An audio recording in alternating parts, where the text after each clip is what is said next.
ಓಂ ನಮೋ ಭಗವತೆ ರುದ್ರಾಯ.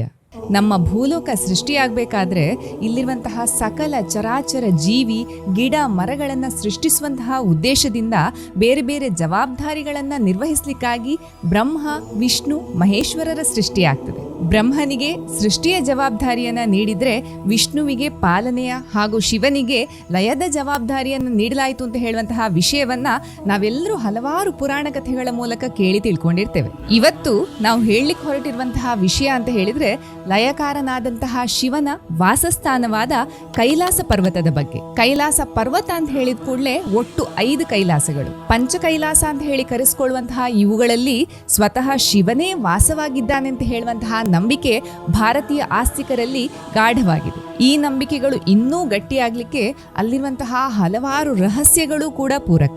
ವೈಜ್ಞಾನಿಕವಾಗಿ ಭೇದಿಸಲಾಗದಂತಹ ಹಲವಾರು ವಿಷಯಗಳು ಇನ್ನೂ ನಿಗೂಢವಾಗಿಯೇ ಉಳಿದು ಇದಕ್ಕೆಲ್ಲ ಶಿವನೇ ಕಾರಣ ಅಂತ ಹೇಳುವಂತಹ ನಂಬಿಕೆ ಮತ್ತಷ್ಟು ದೃಢವಾಗ್ತಾ ಹೋಗ್ತದೆ. ಹಾಗಾದ್ರೆ ಈ ಪಂಚ ಕೈಲಾಸಗಳು ಯಾವುದೆಲ್ಲ? ಮೊದಲನೆಯದ್ದು ಕೈಲಾಸ ಮಾನಸ ಸರೋವರ. ಇದನ್ನ ಮೌಂಟ್ ಕೈಲಾಸ ಅಂತ ಹೇಳಿ ಕೂಡ ಕರೀತಾರೆ. ಇದು ಟಿಬೆಟ್ನಲ್ಲಿದೆ. ಎರಡನೆಯದ್ದು ಆದಿ ಕೈಲಾಸ. ಇದನ್ನ ಚೋಟಾ ಕೈಲಾಸ ಅಂತ ಹೇಳಿ ಕೂಡ ಕರೀತಾರೆ. ಇದು ಭಾರತದ ಉತ್ತರಾಖಂಡಲ್ಲಿದೆ. ಮೂರನೇದ್ದು ಶ್ರೀಖಂಡ ಮಹಾದೇವ ಕೈಲಾಸ. ಇದನ್ನ ಶಿಖರ್ ಕೈಲಾಸ ಅಂತ ಹೇಳಿ ಕೂಡ ಕರೀತಾರೆ. ಇದು ಭಾರತದ ಹಿಮಾಚಲ ಪ್ರದೇಶದಲ್ಲಿದೆ. ನಾಲ್ಕನೆಯದ್ದು ಕಿನ್ನರ್ ಕೈಲಾಶ್. ಇದು ಕೂಡ ಭಾರತದ ಹಿಮಾಚಲ ಪ್ರದೇಶದಲ್ಲಿದೆ. ಐದನೆಯದ್ದು ಮಣಿಮಹೇಶ ಕೈಲಾಸ ಅಥವಾ ಚಂಬಾ ಕೈಲಾಶ್ ಅಂತ ಹೇಳಿ ಕೂಡ ಕರೀತಾರೆ. ಇದು ಭಾರತದ ಹಿಮಾಚಲ ಪ್ರದೇಶದಲ್ಲಿದೆ. ಈ 5 ಕೈಲಾಸಗಳನ್ನ ಶಿವನ ವಾಸಸ್ಥಾನ ಅಂತ ಹೇಳಿ ನಂಬಲಾಗಿದೆ. ಈಗಲೂ ಸಾಕ್ಷಾತ್ ಶಿವ ಇಲ್ಲಿ ತಪಸ್ಸಿನ ಭಂಗಿಯಲ್ಲಿ ಕೂತ್ಕೊಂಡಿದ್ದಾನೆ ಅಂತ ಹೇಳಲಾಗ್ತದೆ. ಈ 5 ಕೈಲಾಸಗಳಿಗೆ ಯಾತ್ರೆಯನ್ನ ಮಾಡೋದ್ರಿಂದ ನಮ್ಮ ಎಲ್ಲಾ ಪಾಪಗಳಿಂದ ನಮಗೆ ವಿಮೋಚನೆ ಸಿಗ್ತದೆ, ಮೋಕ್ಷ ಪ್ರಾಪ್ತಿಯಾಗ್ತದೆ ಅಂತ ಹೇಳೋದನ್ನ ಹಿಂದೂ ಸಂಪ್ರದಾಯ ನಂಬ್ತದೆ. ಈ 5 ಕೈಲಾಸ ಪರ್ವತಗಳ ಬಗ್ಗೆ ಇರುವಂತಹ ಹಲವಾರು ನಿಗೂಢ ವಿಷಯಗಳು, ವಿಸ್ಮಯಗಳು, ವಿಜ್ಞಾನಗಳ ಬಗ್ಗೆ ಎಲ್ಲವನ್ನ ಹೇಳ್ತಾ ಹೋದ್ರೆ ಈ ವಿಡಿಯೋ ಬಹಳ ಲೆಂದಿ ಆಗ್ಬೋದು ಅಂತ ಹೇಳುವಂತಹ ಕಾರಣದಿಂದ ಈ ವಿಡಿಯೋದಲ್ಲಿ ನಾವು ಕೈಲಾಸ ಮಾನಸ ಸರೋವರದ ಬಗ್ಗೆ ಮಾತ್ರ ವಿಷಯವನ್ನ ಹಂಚಿಕೊಳ್ತಾ ಇದ್ದೇವೆ. ಮುಂದೆ ಬರುವಂತಹ ವಿಡಿಯೋದಲ್ಲಿ ಉಳಿದಿರುವಂತಹ 4 ಕೈಲಾಸದ ಬಗ್ಗೆ ನಿಮಗೆ ಪರಿಚಯವನ್ನು ಮಾಡಿಕೊಡ್ತೇವೆ. ಕೈಲಾಸ ಮಾನಸ ಸರೋವರವನ್ನ ಸಾಕ್ಷಾತ್ ಶಿವನ ಆಕಾಶ ನಿವಾಸ ಅಂತ ಹೇಳಿ ಕರೆಯಲಾಗ್ತದೆ. ಇದನ್ನ ಸ್ವರ್ಗದ ಮೆಟ್ಟಿಲುಗಳು ಅಂತ ಹೇಳಿ ಕೂಡ ವರ್ಣಿಸಲಾಗಿದೆ. ಹಿಂದೂ, ಜೈನ, ಬೌದ್ಧ ಹಾಗೂ ಸಿಖ್ಖರಿಗೆ ಈ ಕೈಲಾಸ ಅತ್ಯಂತ ಪವಿತ್ರ ಕ್ಷೇತ್ರ ಆಗಿರ್ತದೆ. ಸ್ಕಂದ ಪುರಾಣ ಹೇಳುವಂತೆ ಕೈಲಾಸ ಪರ್ವತದ ಮಧ್ಯ ಭಾಗದಲ್ಲಿ ಶಿವ ಧ್ಯಾನ ಭಂಗಿಯಲ್ಲಿ ಕೂತ್ಕೊಂಡಿದ್ದಾನೆ.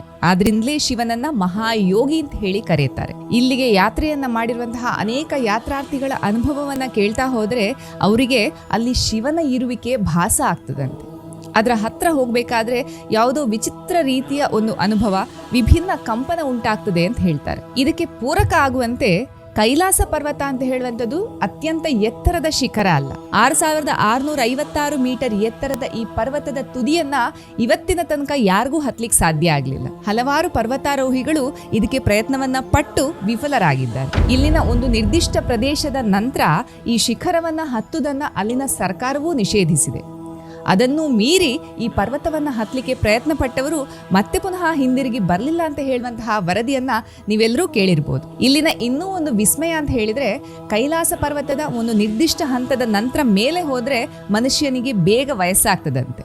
ಒಂದು ವರದಿಯ ಪ್ರಕಾರ ಸಾಮಾನ್ಯವಾಗಿ ಮನುಷ್ಯನಿಗೆ 2 ವಾರಗಳಲ್ಲಿ ಆಗುವಷ್ಟು ವಯಸ್ಸು ಆ ನಿರ್ದಿಷ್ಟ ಹಂತದ ನಂತರ ಮೇಲೆ ಹೋದ್ರೆ ಕೇವಲ 12 ಗಂಟೆಗಳಲ್ಲಾಗ್ತದೆ ಅಂತ ಹೇಳ್ತಾರೆ. ಈ ಶಿಖರವನ್ನ ಹತ್ತಲಿಕ್ಕೆ ಪ್ರಯತ್ನ ಪಟ್ಟಂತಹ ಹಲವಾರು ಪರ್ವತಾರೋಹಿಗಳ ಅನುಭವದಂತೆ ಅವರು ಆ ನಿರ್ದಿಷ್ಟ ಪ್ರದೇಶದ ನಂತರ ಮೇಲಕ್ಕೆ ಹತ್ತುವಂತಹ ಪ್ರಯತ್ನವನ್ನ ಮಾಡಬೇಕಾದ್ರೆ ಅವರ ಕೂದಲು, ಉಗುರುಗಳು ಬೇಗ ಬೆಳೆದದನ್ನ ಅವರು ಗಮನಿಸಿದ್ದಾರೆ. ಈ ಕೈಲಾಸ ಪರ್ವತ ಇಡೀ ಭೂಮಂಡಲದ ಮೂಲ ಆಧಾರ ಸ್ತಂಭ ಅಂತ ಹೇಳುವಂಥದ್ದನ್ನ ಹಲವಾರು ವಿಜ್ಞಾನಿಗಳು ವಿಶ್ಲೇಷಿಸಿರ್ತಾರೆ. ಜೈನ ಸಂಪ್ರದಾಯದ ಅತ್ಯಂತ ಪುಣ್ಯಕ್ಷೇತ್ರ ಇದಾಗಿದ್ದು ಜೈನರ ಮೊದಲನೆಯ ತೀರ್ಥಂಕರರಾದಂತಹ ಋಷಭನಾಥ ತೀರ್ಥಂಕರರು ಇಲ್ಲಿಯೇ ಮೋಕ್ಷವನ್ನ ಸಾಧಿಸಿದ್ದಾರೆ. ಜೈನ ಸಂಪ್ರದಾಯದ ಆಧ್ಯಾತ್ಮದ ಸಾಧನೆಯ 8 ಮೆಟ್ಟಿಲುಗಳು ಅಂದ್ರೆ ಅಷ್ಟಪದವನ್ನ ಇಲ್ಲಿಯೇ ಸಾಧಿಸಲಾಗ್ತದೆ. ಈ ಶಿಖರದ ಸುತ್ತ ಚಿಕ್ಕ ಚಿಕ್ಕ ಪರ್ವತಗಳಿದ್ದು ನಾಸಾದ ವಿಜ್ಞಾನಿಗಳು ಸ್ಯಾಟಲೈಟ್ನಿಂದ ಮೂಲಕ ತೆಗೆದಂತಹ ಒಂದು ಫೋಟೋವನ್ನ ಗಮನಿಸಬೇಕಾದ್ರೆ ಪರ್ವತದ ನೆರಳಿನಲ್ಲಿ ಒಂದು ಮನುಷ್ಯನ ಮುಖವನ್ನ ಹೋಲುವಂತಹ ಒಂದು ಆಕೃತಿ ನೋಡ್ಲಿಕ್ಕೆ ಸಿಗ್ತದೆ. ಇದನ್ನ ಭಕ್ತರು ಶಿವನ ನಗುಮುಖ ಅಂತ ಹೇಳಿ ನಂಬ್ತಾರೆ. ಕೆಲವೊಂದು ವಿಜ್ಞಾನಿಗಳ ಅನುಭವದಂತೆ ಈ ಕೈಲಾಸ ಪರ್ವತ ಅಂತ ಹೇಳುವಂಥದ್ದು ಒಂದು ಮಾನವ ನಿರ್ಮಿತ ಪಿರಮಿಡ್. ಈ ಪಿರಮಿಡ್ನ ಒಳಗಡೆ ಸಣ್ಣ ಸಣ್ಣ ಕೋಣೆಯಂತಹ ರಚನೆಗಳು ಇರ್ಬೋದು ಅಂತ ಹೇಳುವಂಥದ್ದನ್ನ ಅವರು ಅಭಿಪ್ರಾಯ ಪಡ್ತಾರೆ. ಈ ಬಗ್ಗೆ ಹಿಂದೆಯೂ ಹಲವಾರು ರಿಸರ್ಚ್ಗಳು ನಡೆದಿದ್ದು ಈಗಲೂ ಆ ಪ್ರಯೋಗಗಳು ಮುಂದುವರಿತಾ ಇದೆ. ಆದರೆ ಪ್ರಕೃತಿಯ ಈ ವಿಸ್ಮಯದ ಬಗ್ಗೆ ಯಾರಿಗೂ ನಿಖರವಾದ ಮಾಹಿತಿ ಇವತ್ತಿಗೂ ಸಿಗ್ಲಿಲ್ಲ ಅಂತ ಹೇಳುವಂಥದ್ದೇ ಒಂದು ವಿಸ್ಮಯ. ಕೈಲಾಸ ಪರ್ವತದ ಶಿಖರಗಳ ಮೇಲೆ ಹೆಲಿಕಾಪ್ಟರ್ ಅಥವಾ ವಿಮಾನಗಳ ಹಾರಾಟವನ್ನ ನಿಷೇಧಿಸಲಾಗಿದೆ. ಈ ಪರ್ವತದಲ್ಲಿರುವಂತಹ ಅಯಸ್ಕಾಂತೀಯ ಕಿರಣಗಳಿಂದಾಗಿ ಈ ವಿಮಾನದ ಹಾರಾಟಕ್ಕೆ ಬಳಸುವಂತಹ ನ್ಯಾವಿಗೇಷನಲ್ ಉಪಕರಣಗಳು ಅಥವಾ ದಿಕ್ಸೂಚಿಗಳು ಸಹ ಸರಿಯಾಗಿ ಕೆಲಸ ಮಾಡೋದಿಲ್ಲ ಅಂತ ಹೇಳುವಂತಹ ಕಾರಣದಿಂದ ಇವುಗಳ ಹಾರಾಟವನ್ನ ನಿಷೇಧಿಸಲಾಗಿದೆ. ಇನ್ನೂ ಒಂದು ವಿಸ್ಮಯ ಅಂತ ಹೇಳಿದ್ರೆ, ಈ ಕೈಲಾಸ ಪರ್ವತ ಹಳದಿ ಬಣ್ಣದಲ್ಲಿರುವಂತಹ ಫೋಟೋವನ್ನ ನಾವೆಲ್ಲರೂ ನೋಡಿರ್ತೇವೆ. ಆದರೆ ನಾಸಾದ ವಿಜ್ಞಾನಿಗಳು ನಡೆಸಿರುವಂತಹ ಹಲವಾರು ಪ್ರಯೋಗದ ಪ್ರಕಾರ ಬೇರೆ ಬೇರೆ ಸಮಯದಲ್ಲಿ ಒಟ್ಟು 7 ವಿಧದ ಬಣ್ಣಗಳು ಈ ಶಿಖರದ ತುದಿಯಿಂದ ಕಾಣ್ಲಿಕ್ಕೆ ಸಿಕ್ಕಿದೆ ಅಂತ ಹೇಳ್ತಾರೆ. ಈ ಪರ್ವತದಲ್ಲಿರುವಂತಹ ಅಯಸ್ಕಾಂತೀಯ ಕಿರಣಗಳು ಆಕಾಶವನ್ನ ಮೀಟ್ ಮಾಡುವಂತಹ ಸಂದರ್ಭದಲ್ಲಿ ಈ ರೀತಿಯ ವಿಸ್ಮಯಗಳು ನಡೀಬಹುದು ಅಂತ ಹೇಳುವಂಥದ್ದು ಅವರ ಅಭಿಪ್ರಾಯ.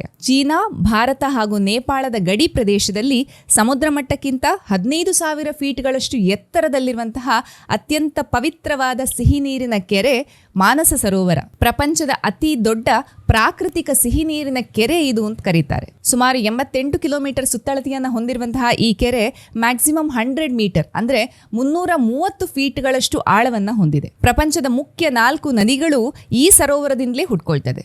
ಅದು ಯಾವುದು ಅಂತ ಹೇಳಿದ್ರೆ, ಫಸ್ಟ್ ಒನ್ ಸಿಂಧೂ ನದಿ. ಮಾನಸ ಸರೋವರದಲ್ಲಿ ಹುಟ್ಟಿ ಟಿಬೇಟ್ನ ಮೂಲಕ ಭಾರತಕ್ಕೆ ಬಂದು ನಂತರ ಪಾಕಿಸ್ತಾನಕ್ಕೆ ಹರಿಯುತ್ತದೆ. ಎರಡನೇದು ಸತ್ಲೇಜ್ ನದಿ. ಇದು ಮಾನಸ ಸರೋವರದಲ್ಲಿ ಹುಟ್ಟಿ ಟಿಬೇಟ್ನ ಮೂಲಕ ಹರಿದು ನಂತರ ಭಾರತದ ಹಿಮಾಚಲ ಪ್ರದೇಶ, ಪಂಜಾಬ್ ಆಗಿ ನಂತರ ಪಾಕಿಸ್ತಾನದಲ್ಲಿ ಇಂಡಸ್ ನದಿಯನ್ನ ಸೇರ್ತದೆ. ಮೂರನೇದ್ದು ಬ್ರಹ್ಮಪುತ್ರ ನದಿ. ಮಾನಸ ಸರೋವರದಲ್ಲಿ ಹುಟ್ಟುವಂತಹ ಈ ನದಿ ಕೂಡ ಟಿಬೇಟ್ನ ಮೂಲಕ ಹರಿದು ಭಾರತದ ಅಸ್ಸಾಂನ ಮೂಲಕ ಬಂಗಾಳ ಕೊಲ್ಲಿಯನ್ನ ಸೇರ್ತದೆ. ನಾಲ್ಕನೇದ್ದು ಕರ್ನಾಲಿ ನದಿ. ಈ ನದಿ ನೇಪಾಳದ ಮೂಲಕ ಹರಿದು ಭಾರತದ ಗಂಗಾ ನದಿಯನ್ನ ಸೇರ್ತದೆ. ಹಿಂದೂ ನಂಬಿಕೆಗಳ ಪ್ರಕಾರ ಸ್ವತಃ ಬ್ರಹ್ಮದೇವರು ಈ ಮಾನಸ ಸರೋವರವನ್ನ ಸೃಷ್ಟಿಸಿದ್ದಾರೆ. ಆದ್ರಿಂದಲೇ ಈ ಸರೋವರದಲ್ಲಿ ಸ್ನಾನವನ್ನ ಮಾಡಿದ್ರೆ ನಮ್ಮ ಎಲ್ಲಾ ಪಾಪಗಳನ್ನ ಕಳ್ಕೊಳ್ಬಹುದು ಅಂತ ಹೇಳುವಂತಹ ನಂಬಿಕೆ ಇದೆ. ಮಾನಸ ಸರೋವರ ಹೆಸರೇ ಹೇಳುವಂತೆ ಬ್ರಹ್ಮನ ಮನಸ್ಸಿನಲ್ಲಿ ಮೊದಲು ಪ್ರಕಟವಾಗಿ ನಂತರ ಇದನ್ನ ಸೃಷ್ಟಿಸಿದ್ರಿಂದ ಇದಕ್ಕೆ ಈ ಹೆಸರು ಬಂತು ಅಂತ ಹೇಳ್ತಾರೆ. ಇಲ್ಲಿನ ಇನ್ನೂ ಒಂದು ವಿಸ್ಮಯವನ್ನ ಗಮನಿಸಬೇಕು. ಈ ಮಾನಸ ಸರೋವರದ ಪಕ್ಕದಲ್ಲೇ ಇನ್ನೊಂದು ಸರೋವರ ರಕ್ಷಸ್ಥಳ ಸರೋವರ ಅಂತ ಇದೆ. ಆದ್ರೆ ಈ ಸರೋವರ ಸಂಪೂರ್ಣ ಉಪ್ಪು ನೀರಿನಿಂದ ತುಂಬಿದೆ ಅಂತ ಹೇಳ್ತಾರೆ. ಈ ಸರೋವರ ನೆಗೆಟಿವ್ ಎನರ್ಜಿಗಳಿಂದಲೇ ತುಂಬಿರೋದ್ರಿಂದ ಇದನ್ನ ಬಹಳ ಅಪವಿತ್ರ ಅಂತ ಹೇಳಿ ಜನ ನಂಬ್ತಾರೆ. ಇದೇ ಕಾರಣದಿಂದ ಯಾರೂ ಸಹ ಈ ಸರೋವರದ ನೀರನ್ನ ಮುಟ್ಲಿಕ್ಕೂ ಹೋಗೋದಿಲ್ಲ.